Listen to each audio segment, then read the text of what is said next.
Hi, welcome back to the Dylan Rounds case. Welcome if you're currently here in the live premiere. Today, we're finally doing a map analysis, returning back to Lucin, more so the 28th of May 2022, and we're focusing on Robert Aviles and his behaviour on that day, which could be considered a little bit suspicious.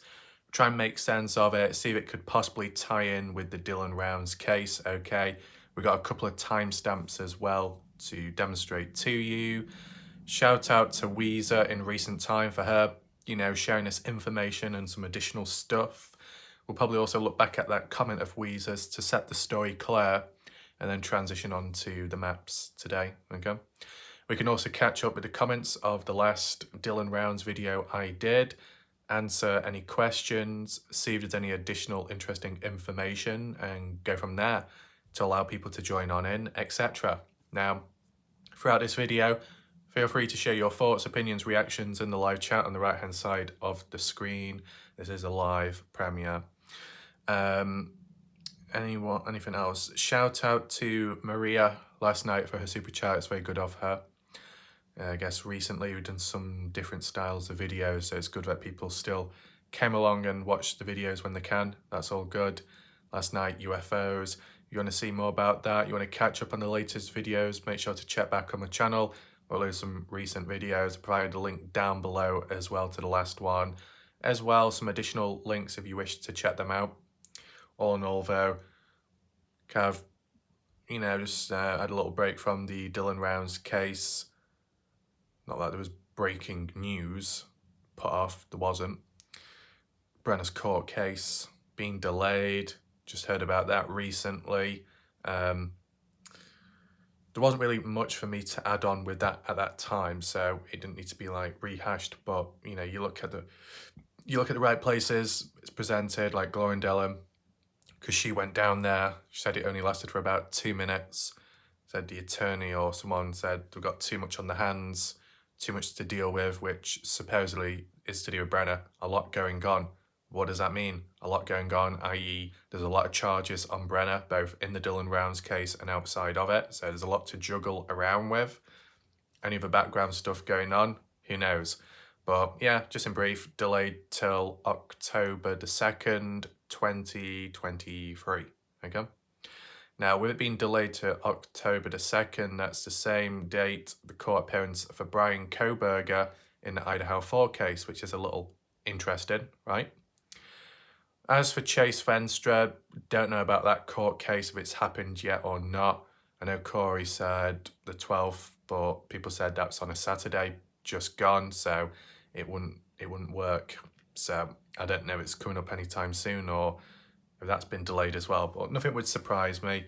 I mean, looking back, I kind of like predicted in my head that it'll just be delayed, and that's basically it. Bit of a running joke in a sense, constantly delayed.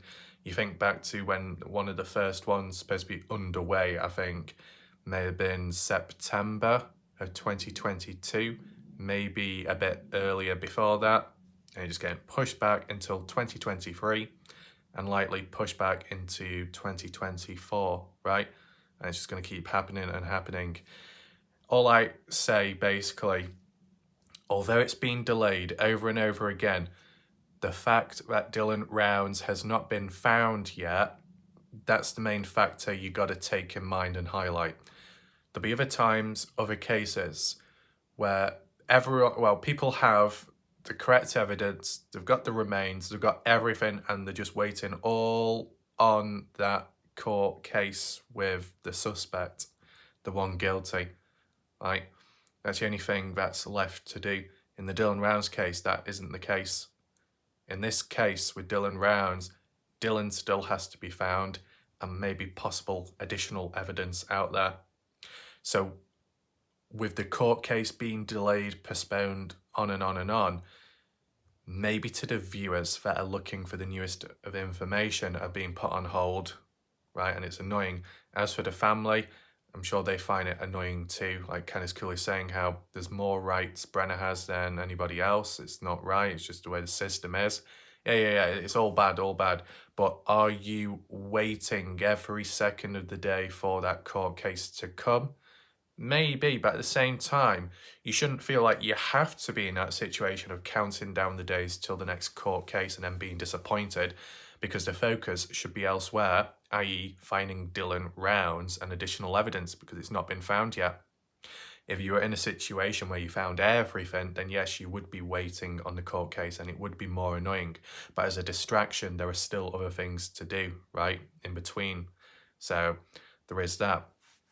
The only negative I would say, with the court cases being delayed, pushed back, when it comes to the Dylan Rounds community, it just enables the opportunity for more Chinese whispers, rumours and burst of misinformation to come about and spread about, and for some to do it in, like, it's not by accident, it's like done on purpose, let's say.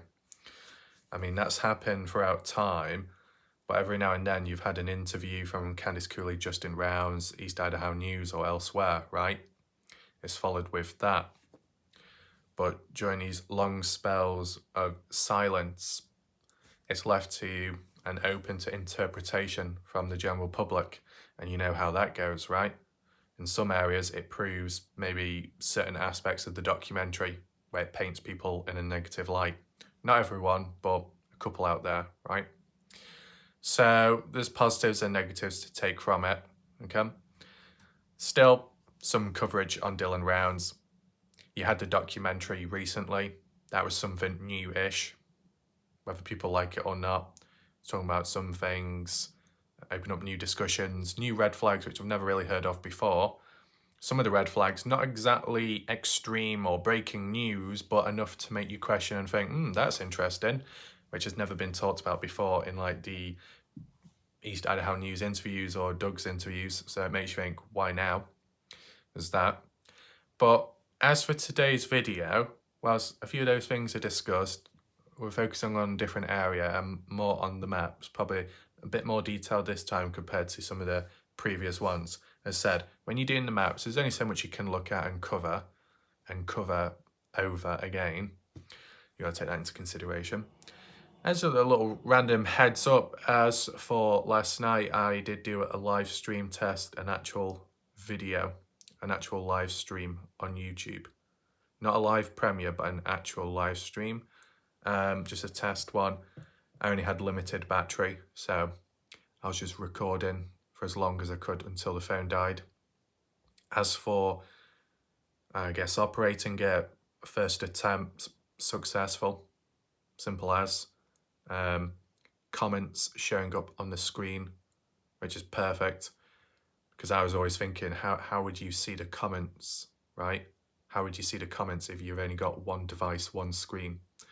But it seems to work just fine.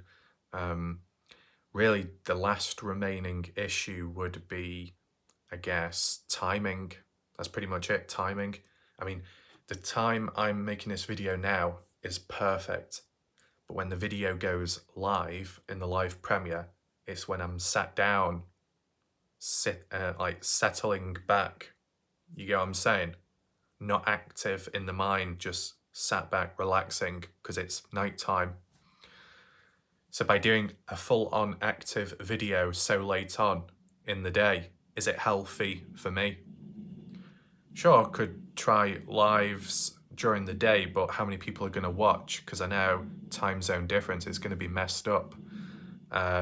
And I'm probably not going to be doing a video like this and then on top a full-on live stream in the same day, because one, practically in terms of statistics, it won't be worth my time.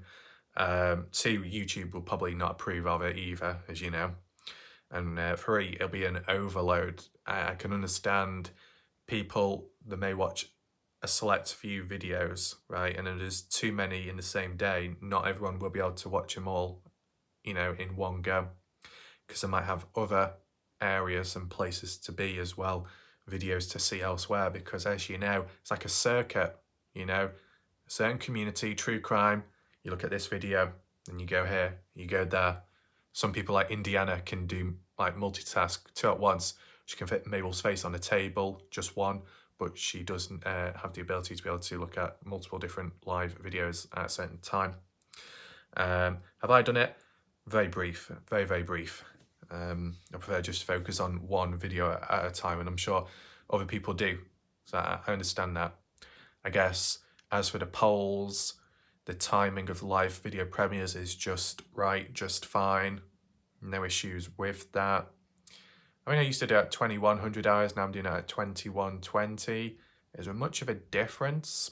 Do you know what? I'll even do a poll on that at some point just to see, is there a much of a difference between that 20-minute timing? I'd rather do it earlier, no doubt, but if it works 20 minutes late, then I guess so. As for the live streams, or whenever there is one, right? I had to do a poll on that saying, when's the best time for people to appear during live streams? Probably wouldn't always do it outside either, in the dark, because of no Wi-Fi, okay? And it'll just drain the data, so I'd have to do it inside. Just feels weird doing a video late at night when what do you do throughout the day? Well, you do other stuff, obviously, but I mean, there's room for exercise, I guess, but it's not going to be on a consistent basis. As for live streams, there's only so much you can talk about at, at points, moments. If there's like some breaking news, or if there's like a response video, or something needs to be addressed or covered, or an update, or my general thoughts on something, then yeah, I guess that can be done, but it'll be more of a commentary basis, like how it is right here, right now. I wouldn't be able to get all the screens and overlays up just simply because you're doing the video, you got it on live, you can't just close the tab off and then load something up, because then I think the live stream ends up halting, pausing on itself. It doesn't seem to record in the background, and it just wouldn't, because it can't screen record on top of a camera. It just doesn't work that. So it's more just playing about, to be honest, treating these videos as the main topic focus for now, and then the other experimental stuff in the background. The same with like gameplay footage, right? Yeah, I do want to kind of focus more on that, but I know it's not going to be beneficial here, realistically speaking. Doing multiple things at once is definitely not ideal either. So you just put one thing at the top of the list and then just practice and test here and there with the other things. Kind of like with the UFO stuff. In a sense, the UFO stuff may have generated some ideas, some returning faces as well that came from the Kenny Reach community. I get that crossover, I understand it. Do I have a lot of depth when it comes to UFOs and aliens? Not at all.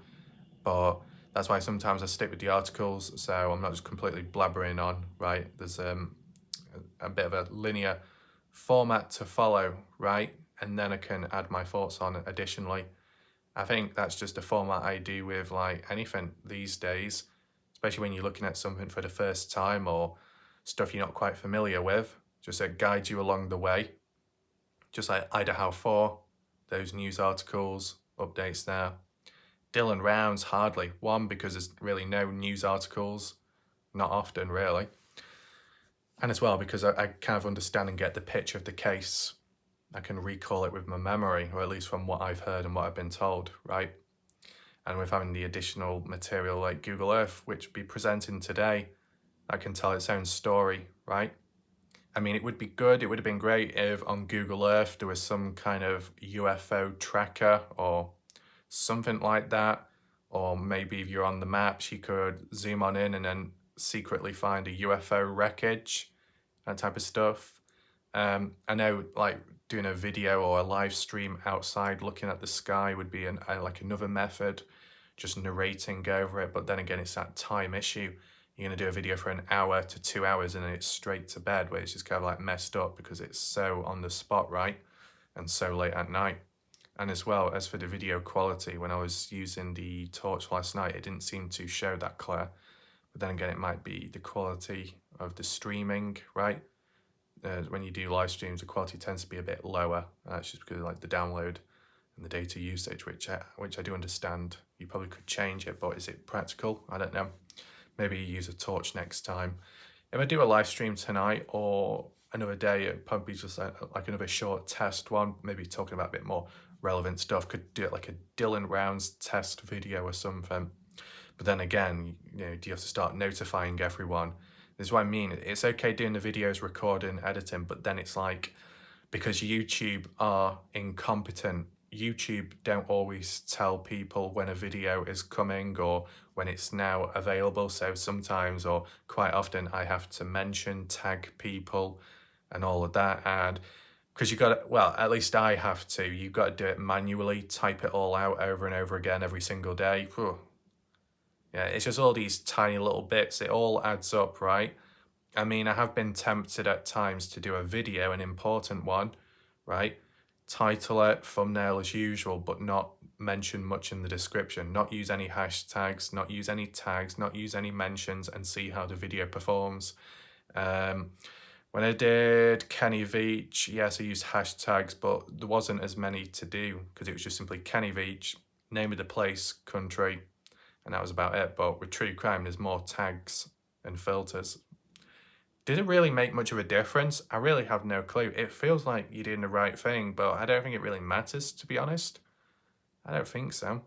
But yeah, I just wanted to share with you my thoughts there before we move on any further, okay?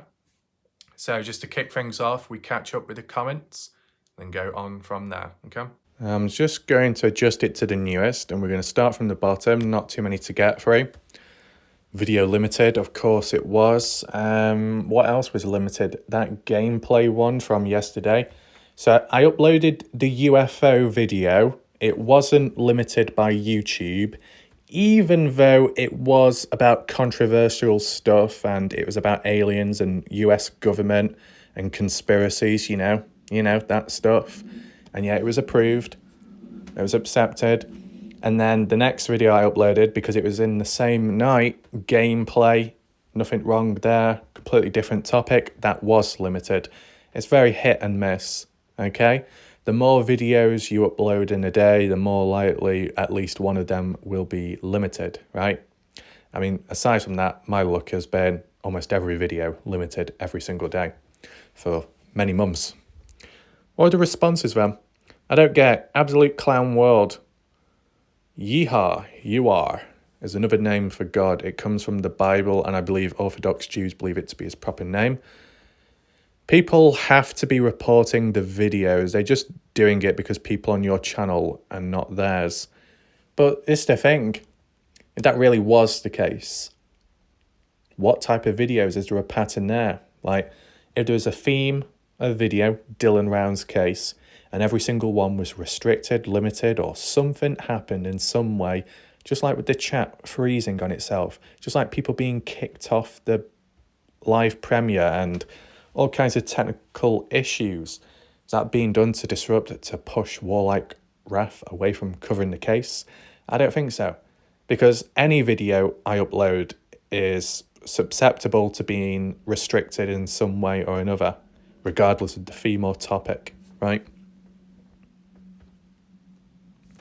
Indiana. Gloria Dellen is on her way to Brenner's court case at the time. Another darn delay, yeah. I echo your words. I don't think his attorney is up to scratch. Tom saying, I think that the attorney is trying to make heads and tails of Brenner, far-fetched stories that he told Box Elder. Maybe. As for the attorneys, they've been appointed, haven't they? Like, Brenner can't afford his own attorney. Isn't that correct? So maybe the quality in the attorneys differ, right? That's what one of the limitations is. Glenn, once again. Indiana, Brenner's case delayed until October 2nd, so what's new? True. Expected it. Oh, so with your patterns, when can we expect Brenner to actually attend his trial day, O Mighty One? Well, what I'd personally say, Indiana, if on the condition that Dylan Round's remains were found, that would be the catalyst to speed things up in some way or another. Direct or indirect. Indirect being maybe the family push it further and start speaking out publicly again, more so Candice Cooley, okay? But for as long as Dylan Rounds is out there, his remains missing, the situation with Brenner, his court cases, appearances, charges related to the Dylan Rounds case, and those that aren't, it's just going to keep dragging on, okay? That's the way I see it. But how long, ultimately, would it drag on for? I think Bob Farrell said at least till the 2nd anniversary of Dylan Rounds. Obviously, can't predict that far ahead into the future, me personally, but I'm just going to stick with what I said to begin with, right? That certain factors can act as a catalyst to speed stuff up. Let's click that off. Indiana, respect to Gloria Dillon, who puts in the effort to attend the court cases against Brenner. True. As well as covering other court cases as well, or coverage in general. It looks like Badger Life has a new profile picture now. They're of cowboys. Is that a person pushing someone off a rock? I don't know. I think I might have interpreted that the wrong way. But Badger Life. What does Badger say? Just curious the way humans think. You give them really good evidence and a video of the perpetrator, but still people want others to be involved because they think a body can't disappear with just Brenner. Wow, just wow. Given Brenner's past and his way of life, yet when a man kills a deer, no one questions how he got the meat home alone. I've moved a dead cow before by myself with my winch. There you go. So, whilst people can doubt Brenner's ability, health, mobility, if there is equipment available, it can make the task a lot easier. A backhoe, a truck, a trailer, etc. Right? If people want to timeline back, Brenner may have been Dillon may have been burned or put in acid, could have been on the spot in the area, and then disposed of, moved on elsewhere afterwards when it was easier to move in weight. But I do understand that from Badger Life. I guess we can talk a bit about it right now.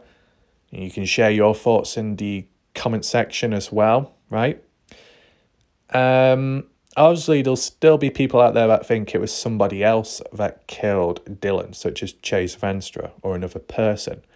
But what seems to be the case is, when it comes to the process of killing Dillon, most people out there believe it to be one person or another.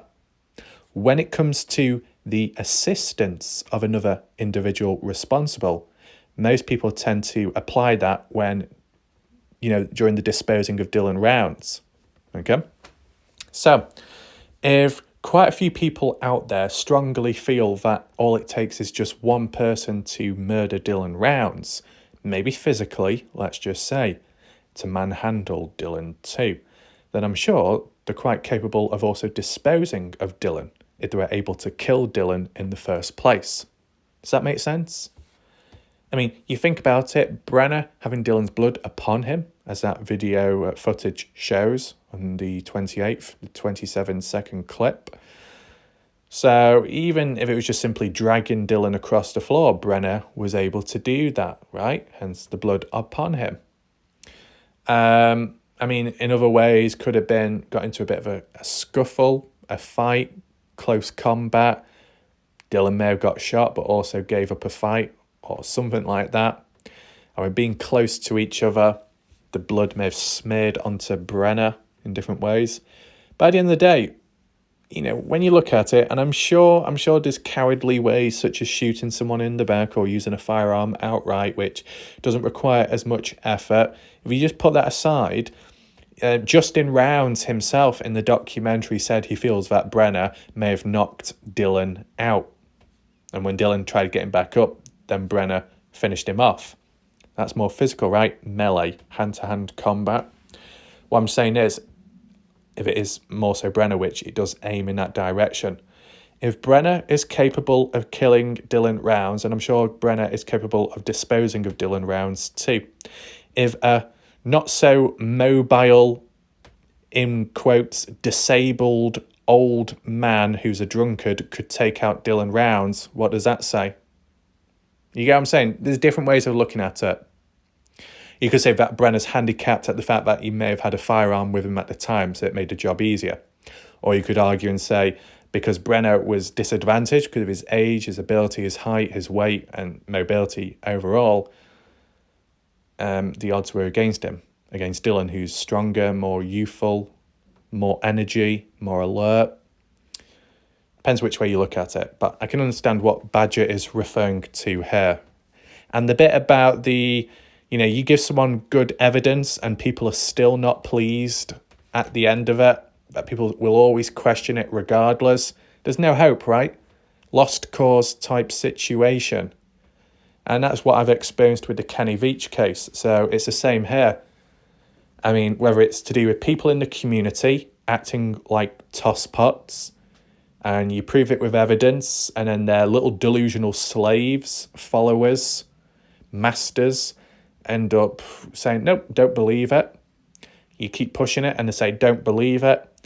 And then the only time when they do believe it is when something bad has happened to them. Then they come running back, acting like nothing ever happened, and it's all fine and dandy. And it's like, excuse me, you are aware of how you were and how you acted back then, right? But no, they use the memory loss, or they use, well, it doesn't matter now, that's in the past. Yeah, screw that. Scrap that BS. So I get this overall. I mean, Badger. Okay, Badger saying that able to move a dead cow herself. Yeah, this is the thing. What Badger is doing here is kind of minimalising it, playing it down. Oh yeah, Badger using a winch. Come on, Badger, stop hiding it. We know because you're an alien, you're built differently. You have muscles in places nobody else does. So you can easily carry that cow on the back of your shoulders. Okay? And as well, Badger Life, if you ever are locked out or need to find another island and you need to take part in a cow tossing competition, okay, I'm sure you can do that as well. Okay? Miss T, make sure you don't have your cowbell on. Right. What was the response, fam? Indiana, were you eating it on the way? Oh, interesting. Smooth fishing. I think it's odd myself that Candice is saying they're out searching, but other people out there never sees her or search the team. I guess so. Maybe that is what Lance caught on video recently. Okay. So, Quintessential Organics popping back on him, saying, I'd like to know whose Kurt's alibi was for the early hours of the Saturday morning when he disappeared to go feed his animals at 5 a.m. Click that. Animals had to be fed, and Taylena said he had an alibi. Who went with Kurt to feed the animals? Okay. A pig in a red dress. A pig in a red dress, Indiana. Are we returning back to the Saw series? You want to play a little game? Interesting.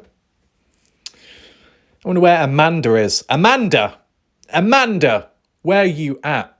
Yeah, I'm talking about Amanda from the Saw series. I believe she was the one that jumped into the pit full of needles. I think it was. Recovering. Got to go to rehab once again. Too late. Right. Caroline Middleton, any news on why Lance Kelly took his live down yesterday? Indiana, no, but let's hope it has something to do. Caroline, hopefully, can you explain to Raf, please? I forgot a lot of what Queen Bee said last night. Raf, this was on Bob Farrell's last night talking about it. Maybe I heard a glimpse of it. At least from a quick glimpse of what I heard was Lance Kelly recorded a convoy of vehicles heading towards Brenner's property. Now, I don't know if that's the property of his burnt down trailer or the property in Lucin, that area. I'm not sure. And shortly afterwards, Lance Kelly took the live down of it. Did he take it down because he was advised to, because it was something serious, didn't want to compromise the case? Or was it done maybe because he felt it could be a second form of misinformation, like how it was that last time where he followed the vehicles and said, wow, look at all this groundbreaking. Got to the place and they were looking for rocks and that was it, rock hounding. Could it have been like that again? And then Lance thought, well, I'm not going to risk it this time. Let me know your thoughts. We probably could do a poll based off that. Do you think what Lance Kelly documented was something to do with the Dylan Rounds case ongoing or something completely different? Let me know. And as well, if it was anything very important, where does these like little tip-offs or these sudden plans executed, where did it come from? How they're initiated, I wonder, in the background. Cleo, I'll make sure to watch this tonight. Apologies for no show. Slept all day. Never happened before yesterday. I always managed to make walleye ref videos.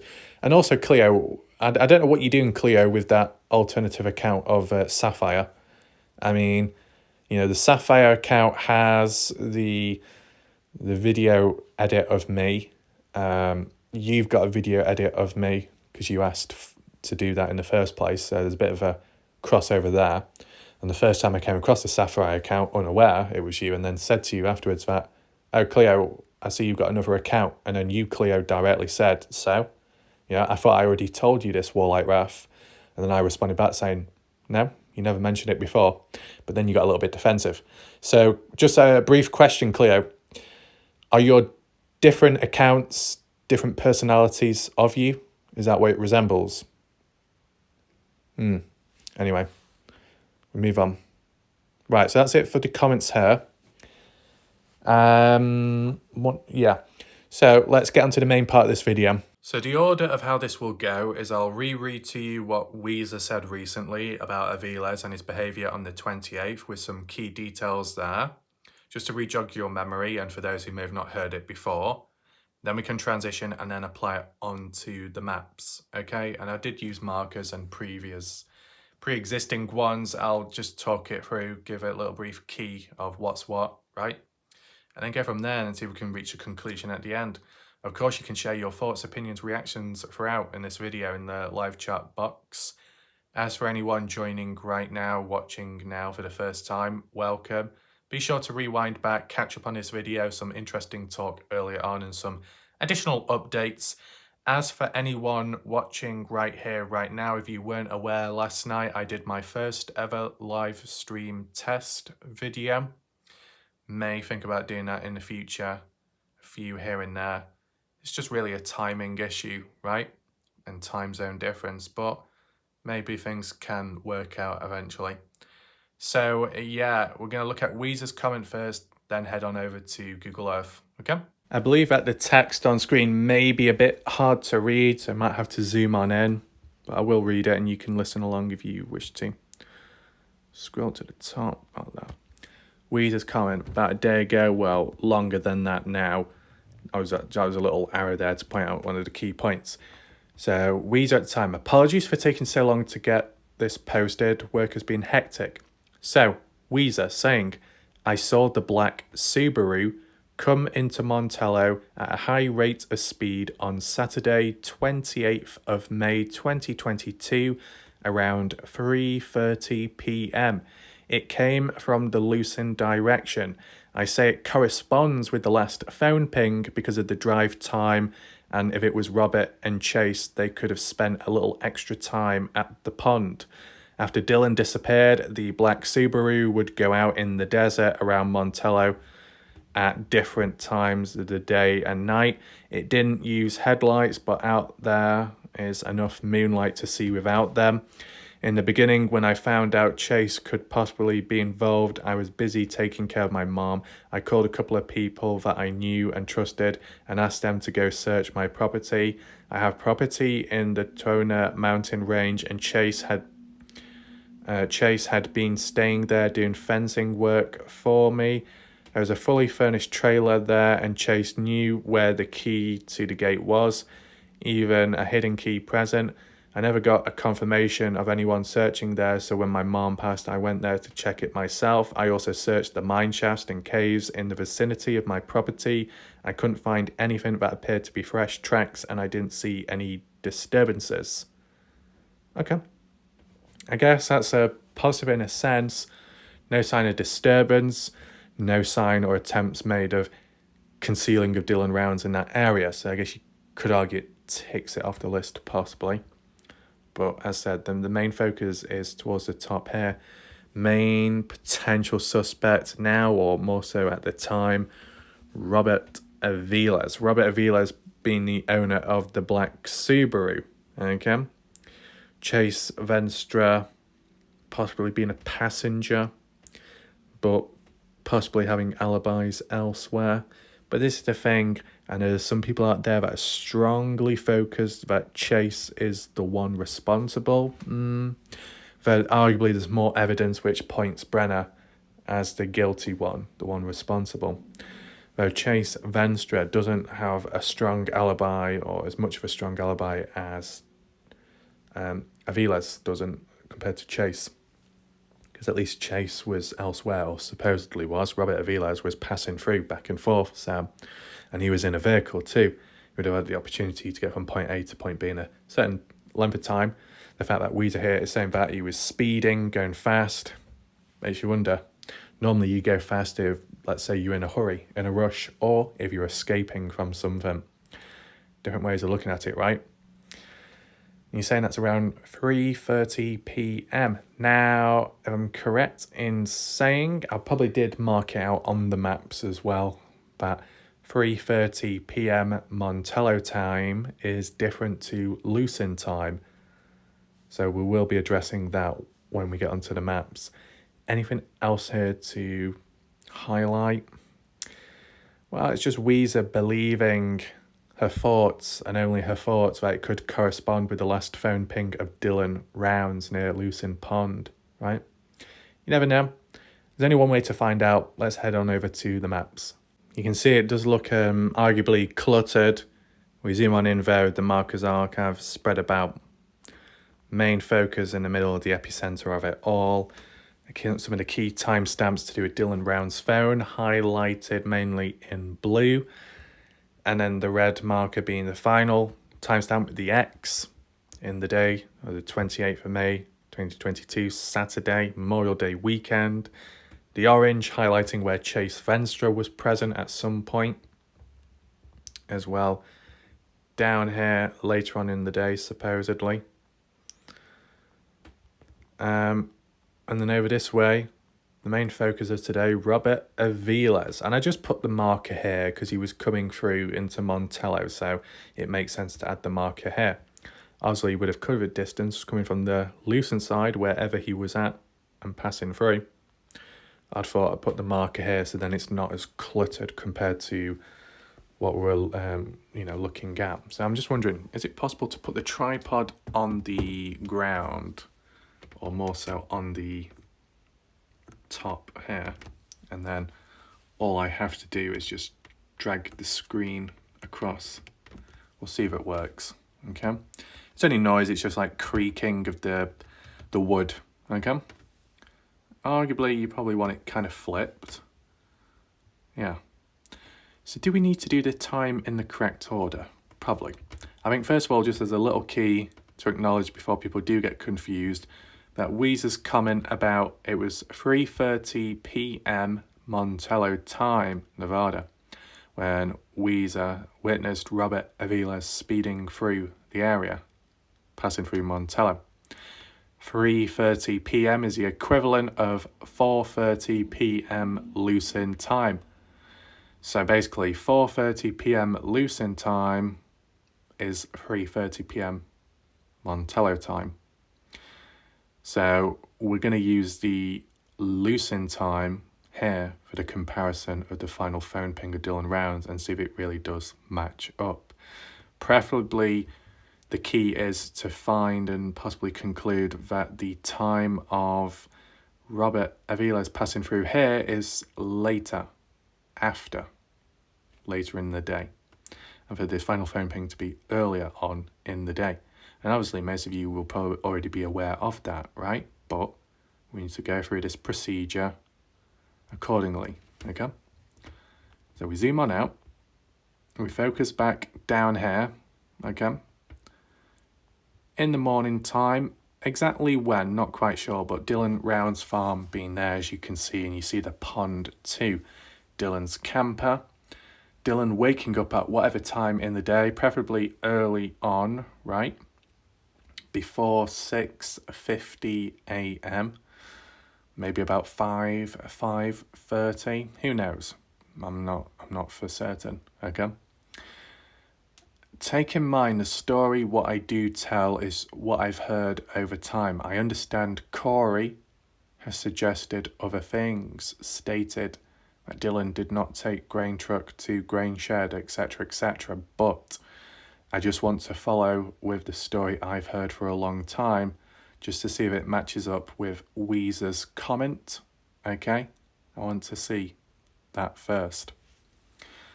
Dylan Rounds waking up in the day, getting into the grain truck, and basically driving down that orange line, which is the dirt road, which comes to the crossroad of where Sun Tunnels is at there, taking a right turn, and then reaching the gate just before the grain shed property, as you see there. This gate, which you see highlighted on the ground in black, it's a flimsy gate, right? Was it locked? Yes, no, maybe. 6:51 a.m. in this specific location as told by the family. First phone ping of Dylan Rounds. Is that because this was the first time he turned his phone on? Probably. Or started using certain apps which then tracked him? Yeah. Making the phone call to Karen Rounds. How successful was it? Well, the call was made. That worked out. 6:51. Unable to call back afterwards, but, because Dylan was taken out before. Okay. After 6:51, it was then 6:58 a.m., a few minutes later, when Dylan made an attempt to call Brenna. For what reason? Unknown. Now, yeah, okay. Moving on, and then the next timestamp for Dylan Rounds when he was supposedly last alive was 7:03 a.m. And then after that, Dylan was taken out. Likely by Brenna, as Brenna's on site too. But the possibility of someone else being responsible, that's why we're looking at it today, okay? If that being the case, Robert Aviles, if that's the focus of today, would have had to have been present or nearby at the time to tie in with those timestamps. Do we have that at this moment in time? No. We only have the timestamps later on. So that's the only comparison we can make today. Just wanted to acknowledge that. The only other thing to highlight, besides 7:03 when Dylan Rounds was last alive, from the looks of it, it was 7:01 when CCTV footage captured Chase Venstra in Snowville at the Flying J's. Now, Corey has stated that this wasn't exactly the case. They got it wrong. Corey labelling Candice Cooley either a liar or making a mistake of getting it wrong. But Justin Rounds said this himself. He gave the name of the location and described it at the time of what the Flying J's was. So if you're going to be calling out Candice Cooley, you should be calling out Justin Rounds. And with time, the pattern I notice, people don't do that. They only focus on Candice Cooley. So is it more a personal preference rather than digging at the truth? Makes me wonder, because people seem to be more lenient on Justin compared to Candice, even if Justin does think in line and says the same stuff as Candice Cooley, right? Just thought I'd highlight that. So how did Chase Venstra get here though in the first place? Well, supposedly significantly earlier on in the day, Robert Aviles played the role in getting Chase Venstra over here. Corey did state that on the 27th, the day before Friday, that Chase Venstra and Robert Aviles came down here and came back the next day. Something along the lines of that. All I would say is, right, unfortunate if one has interpreted it incorrectly when it comes to Corey. But if we were just to put Chase Venstra aside, even if Chase Venstra was in Snowville the day before and stayed there the night following into the 28th and remained there with the correct timestamps of 7:01 a.m., it still highlights that Robert Aviles was unaccounted for, because Robert Aviles wasn't mentioned or listed by Candice Cooley or Justin Rounds. And if Robert was just passing on by, whether it be both Friday and Saturday, dropping Chase Venstra off and doing other things in between, those other things could tie in line with the case of Dylan Rounds. Now, of course, Ty Corbin has been a big supporter and defender of Robert Aviles. I think it's one of his ways or something like that. Not quite in that way, though. So I can understand the focus on Robert Aviles, getting about, moving around, being a bit active. As for body language and behaviour there, not quite possible if he was in a moving vehicle, but the fact that he was speeding later on in the day could make you think, I wonder what he was doing or where he was going. There could be other influences to explain why he was that way, but yeah. So, 7:03 a.m. Next timestamp being 7:27 a.m., roughly about 30 minutes later, when Dylan has already been taken care of by the likes of Brenner, or if you're thinking somebody else, okay? Then what happened to Dylan's phone? Went down to his own farm, someone else being in possession of Dylan's phone by then. Would have left the grain shed at about 7:43 a.m. onwards to grain shed. How did they make it there? By vehicle or walking? If walking, following that yellow line, as you can see, the distance being 5 miles on foot. Having to go for a wash, which, is that ideal? Don't think so, but that's just one of the routes. If not that way, taking the orange road, which is probably a bit longer than 5 miles, I believe. I think from Lucin Pond to the Grangeshed property, it could be nearly 5 miles. Or no, it'll probably be just under. It'll be just under. Yeah. I think last time we were looking at a different location, weren't we? It was like from 5 miles from one point to another. Let me just flip this screen for now, just so we can get everything in shot. Just a little bit more. There we go, I think that'll do. Okay. About, I think, 8:03 a.m. when Dylan's phone next pinged, which was back near to Grangeshed property in Brenner's trailer. Then from 8:03 a.m. it remained there all the way till the final phone ping in the day, which was at Lucin Pond, okay? Lucin Pond being over here. Zoom on in. Phone was found 19th of June onwards. Just wanted to get that in. But the final phone ping, 2:51 p.m, and that has not changed ever since.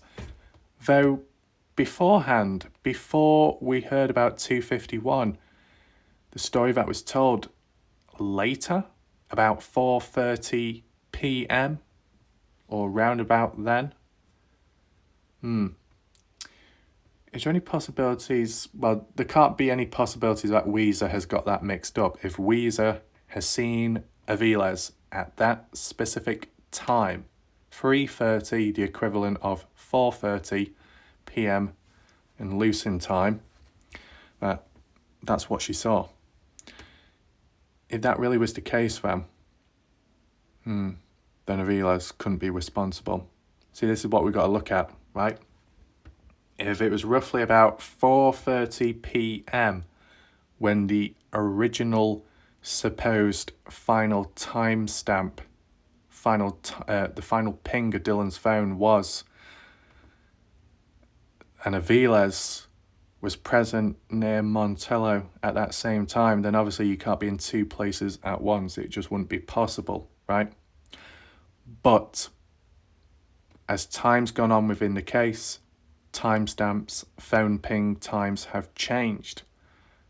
And we've ever since we've known it as 2:51 p.m. And then it was chucked into the pond. The talk for quite some time has been Brenner being responsible.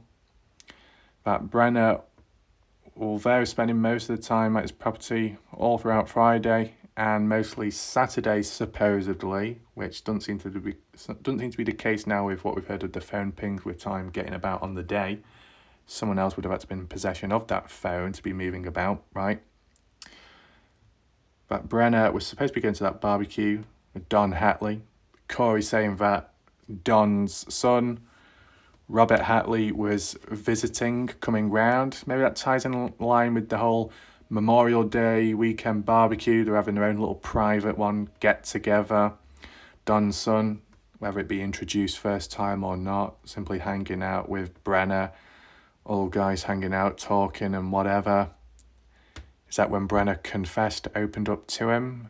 Who knows? Possible, right? Do I believe that the barbecue did happen? I mean, it's not like an extreme significant event, so I can imagine it did happen, just a little get-together, but maybe a time of confession too. Who knows? So with that being in mind, do we have the timestamp ping of when the barbecue actually took place? Not that I'm aware of. People just say later on in the day, in the afternoon. You've got to kind of guess with that. Now, it would talk about like the afternoon later on in the day, past lunchtime. What was Chase Venstre doing? Well, he was supposedly seeing Ogden. Well, no, not Ogden, Clinton. Just zoom on out for a second.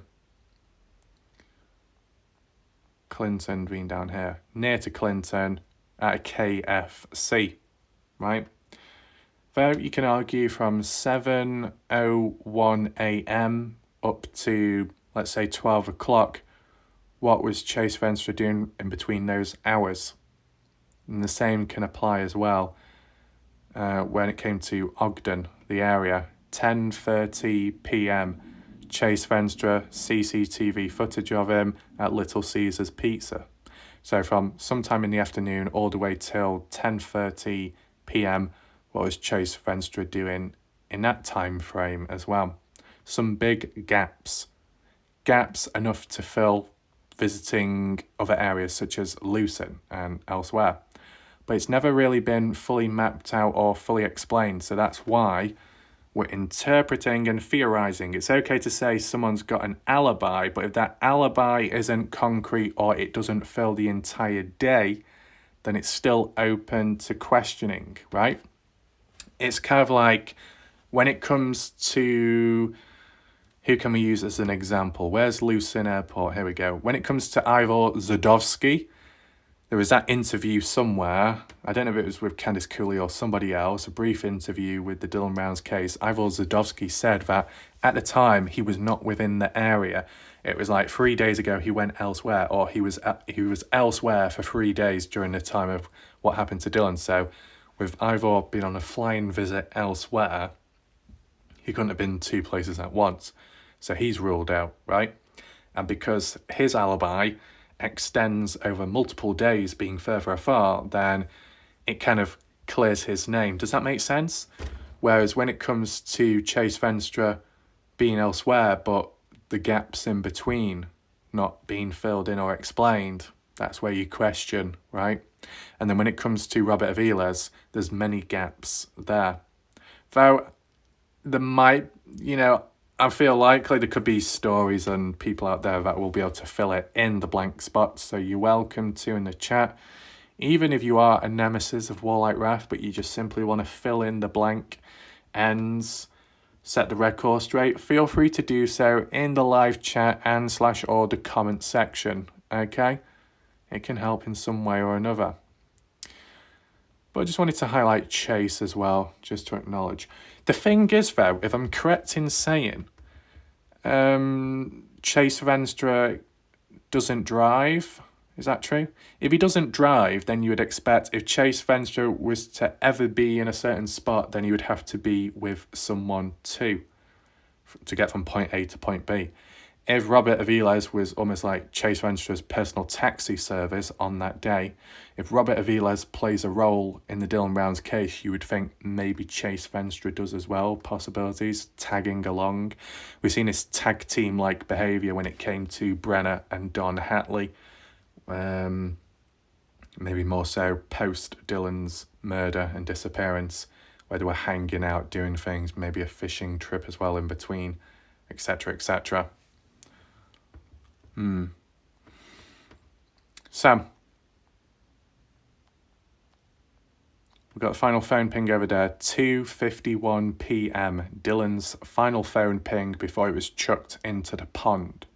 Who by? Fair few people have said Brenna.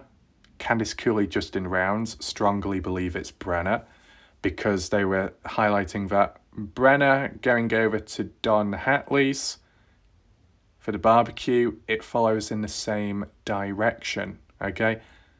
Now, where is Don Hatley's place of living? Well, the documentary, depending how you look at it visually, it looked like somewhere here, where that, patchiness is, near to Lucin Hill, okay? That's where it's kind of almost looks like online. Though, as Lance Kelly, I believe, and more so Ty Corbin has described it, it's over the railroad tracks, over the side of the pond, and it's more so here. This area here. Why does it look different? It's because I've got it on a slant, maybe. Somewhere around here. Ah, there we go, sorry. Lower down. This spot, supposedly. Differing stories don't quite add up, which is obviously not great. But when one asks for coordinates, not a single human out there, at least with the people competent enough or experienced enough in the area to provide them, never did so. So, guessing game within this area. End of the day, whether it be here, there, everywhere, or Lucin Hill, it is in the direction from being at the Grainshed property down here, heading in this direction along that dirt road, as you see in parallel to the wash, and it does cross paths and connects up to Lucin Pond, so you could easily pull on over, park up, such as where this car's parked, as you see on screen, walk up to the pond, maybe spend a bit of time stood there reflecting back on what's happened, planning your next move and what you're going to say and how you might open up to your friend Don Hatley, possibly. Chuck the phone in, and then done. Then go on to the barbecue. That's what the concept has been all this time, right? Just wanted to reiterate that once again, if you weren't quite aware. Now we throw Robert Aviles into the mix. So we know about the final phone ping being 2:51 p.m. and the timestamp of when Weezer saw Aviles speeding through Montello. Speaking of lucin time, that would have been 4:30 p.m. So final phone ping 2:51. Let's say round it up to about 3 p.m. And Robert Aviles was in Montello at about 4:30 p.m. Right, okay. So we're talking between about 3 p.m. till 4:30 p.m. So what, that's like, an hour and a half or so? Does it take about an hour and a half to get from the pond area of Lucin all the way down to Montello? No. Not that I'm aware of, no. I mean, the distance from, I think it was Grainshed property, possibly. We can double check in a second. I think the distance from the Grainshed property to the, what we're saying, Montello, that's about 26.5 miles. And I don't think it's going to take 1 hour 30 minutes to do 26.5 miles. No. It's going to take less, probably maybe under an hour. As I said, it all depends what speed you're going at as well. That you've got to really take that into mind, and I can understand people have referred to that. Robert Aviles speeding, right? Speeding all the way, maybe, gets from point A to point B significantly quicker, right? But where did he go on there afterwards? Weezer didn't say. Was he going back to his place of living? Was he meeting up with somebody else? Was he collecting something, or straight out on the run, trying to escape? Makes you think. Like, this is the thing you got to acknowledge as well. When it comes to Robert Aviles, he got in trouble previously, before the Dylan Rounds case, or I think it was before the Dylan Rounds case. And some were saying, like Ty, he's not going to reoffend once again and get back into trouble. It just would be not practical, right? But on unrelated charges, ever since, Robert Aviles did get arrested and taken into jail. And that's where he remains till this day. Unrelated charges, just like with Chase Venstra. But interesting how they all know one another in some way or another, may have come across Dylan at some point in another. Makes you think, doesn't it?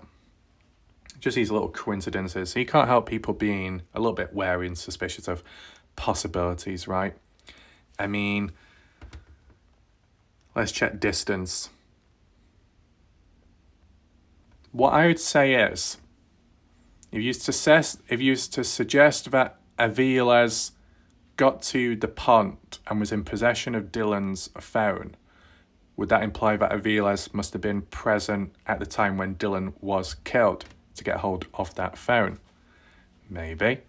Or you could suggest that Aviles came across Brenner in the process of what was happening. But why? What would be the motive with Aviles coming across Dylan or assisting in covering up Dylan murder? Does anyone know? Does Dylan Rounds know Robert Aviles to begin with? Dylan Rounds knows Ed Harshbarger, supposedly, Don Hatley, or Don Hately, however you say his name, Brenner, of course, Chase Venstra, short term, dating back from the 25th of May. But what about Robert Aviles? Maybe Robert Aviles might have been informed about Dylan when Chase Venstra, previous on the 25th, told Robert Aviles what happened. And ever since, Robert Aviles, wanted to thank Dylan for what he did to in helping Chase, or was there something else going on in the background? Do you get what I'm saying? First of all, in a way, there needs to be a motive for Aviles to be in the right area, okay? The idea that not the idea, the fact that Robert Aviles was coming from the lucin side, crossing on over the border to get to Montello and go from wherever. Where is he coming from over on the lucin side? Because, to be fair, highway or more so dirt road, you can pass Lucin Pond and go in that direction west towards Montello. So did Robert Aviles take a shortcut which ended up incorporating passing the grain shed property, maybe Dylan's farm? But why? What would be the motive there? The bit beforehand could be that because Robert Aviles was somewhat active in getting the likes of Chase Venstra to Snowville and maybe doing some other bits and bobs in between, constantly going back and forth. Why exactly? Not quite sure. And then just so happens on the way back to then cut through Lucin and then witness the murder of Dylan and to take part in it in assistance. I don't know. Was it by choice, opportunistic behaviour, already aware in on it, or just on the spot threatened to comply? Different ways of looking at it. End of the day, 4:30 p.m. Lucin time. That is when Robert Aviles is in Montello speeding, coming from Lucin. To get from, let's say, Lucin Pond to Montello. Lucin Pond tying in with the timestamp 2:51 p.m, roughly rounding it up to, let's say, 3 p.m. Time difference of about an hour and 30 minutes. Does it take 1 hour 30 minutes to get from the pond to Montello if you're speeding? No. So that would either imply there is no link here, that Robert Aviles was not responsible in the Dylan's case, or more specifically, the disposing of Dylan's phone, or that Robert Aviles did play a part, it was just there he was doing other things in between. You know what I'm saying? We can measure the distance from Lucin Pond. Of course, it depends what route taken, right? We do like the back road route, excluding the highway. Taking mine not much. The road what we're following is Tacoma Road, okay? And that goes through Lucin into Montello, Nevada. There's Tacoma. It runs in parallel, but I think at some point you have to cross over. But round it up roughly, let's say nearly 20 miles or something. 20 miles from Montello up to Lucin Pond. Does it take 1 hour, 30 minutes or so to get from that location to the other? No, it will take significantly less time. on top if you're speeding shorter, right? But what if Robert Aviles was doing anything else in between, right? Let's say supposedly after disposing the ferret at Lucin Pond, where did he go from there on? Did he go back in? Did he go into a different direction? Go back the way he came? Met up with somebody? Distracted? Talking to somebody? Meeting up with Brenner? You get what I'm saying? What we also need to acknowledge, okay? Just to throw it in as potential, 2:51 p.m. That's about 9 to 10 minutes before that truck, the Jubilee truck, was supposedly leaving the Grainshed property and passing sun tunnels in which you had Walt and Michelle present. Walt and Michelle present here. So my question would be, did Walt and Michelle at any point notice a black Subaru within the area passing by? You get what I'm saying? Can anyone ask or answer that? Is there anyone that can reach out to Walt and Michelle and say, did you see a black Subaru at about 3 p.m. or just beforehand? I think that would help quite a bit. Because if they did, then you could say, well, Robert Aviles confirmed within the area, could tie in with him stumbling across something. Can we reach a conclusion at this moment in time? Well, I can give you my rough thoughts in a second. And then I'm sure you can add on in the comment section down below. I know Corey will have her own ideas and her knowledge, which maybe I've not quite incorporated in this video, but I did not want to get cluttered up. I do prefer like looking or listening to one person at a time with the information they've got. So this being an example, right? Apologies if there's any background sound. I mean, have we had any other phone pings or timestamps which have adjusted ever since? No. Not from what I'm aware of. Okay. Do you think any possibilities that Robert Aviles passed by the Jubilee truck at some point in the day or not? You know, why do you think the Jubilee truck was present at the Grainshed property on the day? And how long was it there for? What was the purpose of it? To deliver a package, an order? To pick up something? Was Brenner aware? I can't remember the exact time. I'm not sure. Did Indiana say supposedly Brenner left his trailer at 1:30 p.m. and made his way up to Lucin Pond? 1:30 p.m. Taking what? I don't know. Nearly an hour or a bit over an hour. Does it really take an hour to get from Grainshed property to Lucin Pond on foot? Maybe, probably not. Let's just measure the distance. Well, we did, didn't we? It was like about, just wait for that white bar to move. There we go. Does it do it in mileage immediately? Yeah, I think it does. It's like 3-4 miles or something, about 3 miles roughly. It's not going to take over an hour to cover 3 miles on foot, let alone in a vehicle, right? So I don't know what that's all about. But at least what I'd say is, I'm just trying to figure it out. Okay, Walt and Michelle saw the Jubilee truck past 3 p.m, but did they see at what time it arrived? Did the truck arrive once Brenner had already left the Grainshed property to go onwards to Don's place? I wonder. Was Brenner even aware it was coming? Did he anticipate it? Did he leave the gate open? I'm not too sure. Just wanted to include all these different timestamps of these whereabouts and people, right? For Chase Venstra, an alibi, but not strong enough to fill in the gaps throughout the day. As for Robert Aviles, getting about all over the place, speeding in Montello, which you could interpret as a bit suspicious if he doesn't always do that, maybe in trouble. But does he have a strong enough motive for him to come across Dylan or to play a role in the disposing of Dylan?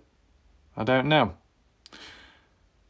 As for the timestamps, well, final phone ping follows first, and then after Aviles being in Montello, so that's in the correct order there. But there is still a bit of a gap in between once again, so unless Aviles was doing other things in between and then going on, I mean, it kind of follows in the correct order, but the gaps between the different timestamps are a bit wide in moments. So, let me know your thoughts down below.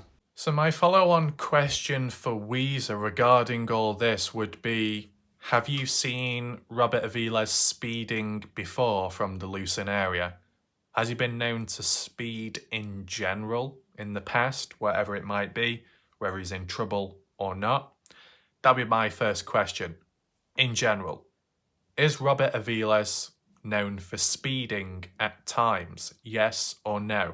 Have you seen it more than once besides the 28th, so beforehand? If you say yes, my next question would be, if you're able to answer it, of course, when Robert has supposedly been speeding, was it because he just felt like it? Was it because it coincided with him being in trouble? A crime he committed? Or somewhere he had to be urgently? Was there ever a pattern and an explanation tied with it, an association formed? If you're able to answer that, then maybe you can get to the bottom of why he was doing what he was doing on the 28th, right? I mean, in general, you can tie it all together and say it's kind of a coincidence, right? The timing, in a sense, speeding in a rush to get somewhere or to escape from elsewhere. Depends how you look at it, right? As said, there'll be people out there that strongly support the innocence of Robert Aviles. I'm just simply going over it with what people have said, Montello locals, etc. Just trying to make sense, okay? You can share your additional comments down below and questions, of course. If we do need to do any more map analysis, that can be done. I've got the odd other video to cover, more so one of the red flags with Heavy D, and then maybe just briefly going over that documentary, just giving the context behind the clip of me, just to explain that area. But I think at this moment in time, tried summarising it, incorporating what I've learned from the past, how it's been explained back then, and then trying to tie it in with another individual where they may have been present at a point in time. All in all, I feel like slowly getting there with these key individuals as to where they were at a certain time. Okay, there are still blanks in between, which can make you question, but there's a bit of progress being made. That's something, okay?